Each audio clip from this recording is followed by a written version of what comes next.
I usually don't get into hot news as I'm more of a historian of basketball, but this one had me going.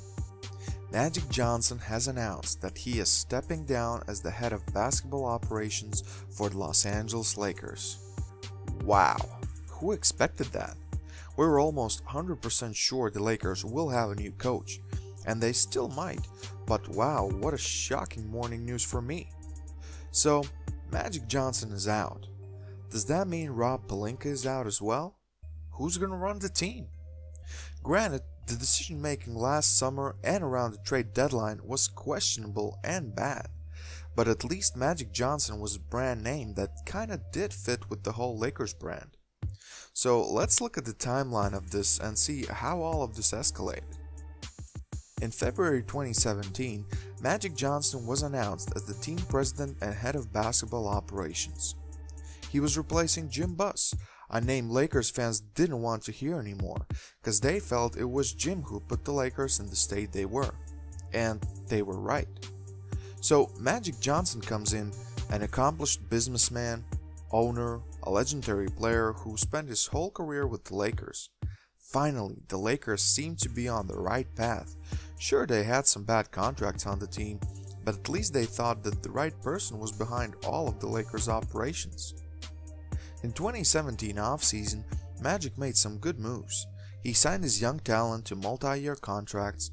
He did good in the 2017 NBA draft. I mean, the Lonzo Ball at the 2 spot was questionable, but Josh Hart and Kyle Kuzma were very good choices at the end of the first round. They traded D'Angelo Russell to get rid of Mozgov's contract, and something that was a bad move, but I think both sides needed a change of scenery. Magic Johnson was riding high and even got fined for tampering with Pacers and Paul George. That was the 2017 offseason. In 2018 offseason, they drafted, I guess, okay considering they didn't have any high picks. Obviously, the crown jewel of 2018 free agency, Lebron James, went to the Lakers, so that alone makes the 2018 offseason good. But then the struggle started. Paul George re-signed with the OKC and didn't even give the Lakers an interview. Lakers gave out a bunch of one-year contracts, which was understandable since they were saving cap space for max free agents. But Michael Beasley, Rajon Rondo, Lance Stevenson? The JaVale McGee signing was fine, he did contribute. Even though nobody expected the Lakers to compete for a championship in year one, the least they could have done is surround LeBron with shooters. The 2018-2019 season started slow, but was in a good place before LeBron injured his groin. While LeBron was injured, Lakers slowly were falling down, losing games, drifting out of the playoff picture.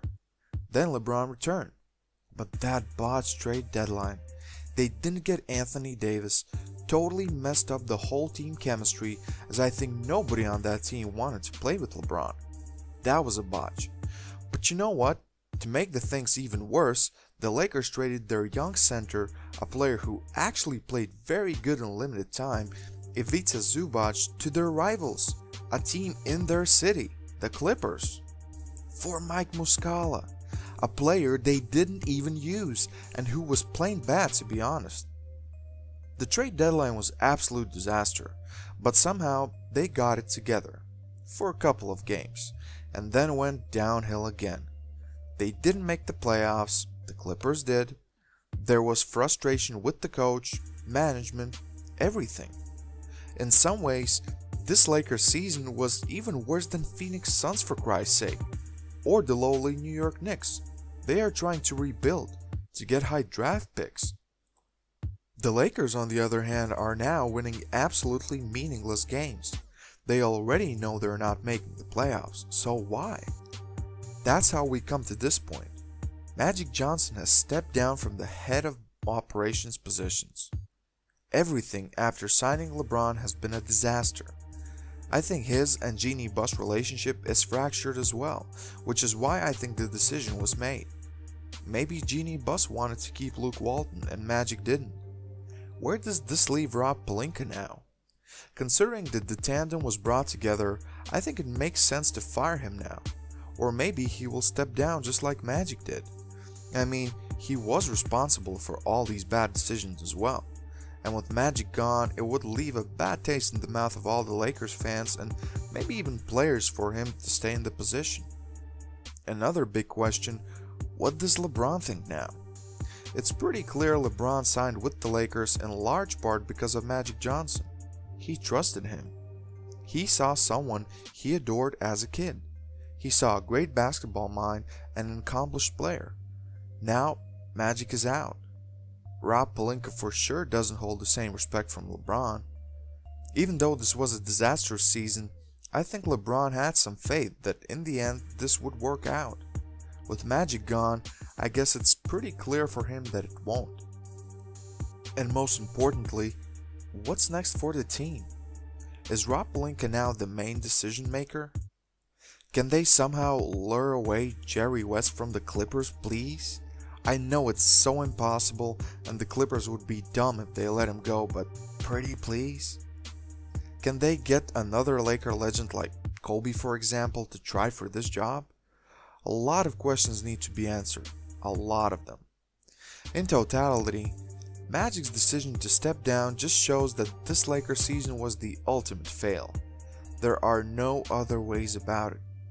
The legend is gone and the team has no clear future now. Thanks for watching, guys. How shocked were you after hearing this decision? What do you think comes next for the Lakers franchise? Leave a comment below. Please drop a like on this video. See my other videos as well. Share this video with your friends and please subscribe for more content in the future. This is Purple Prince and I'm out.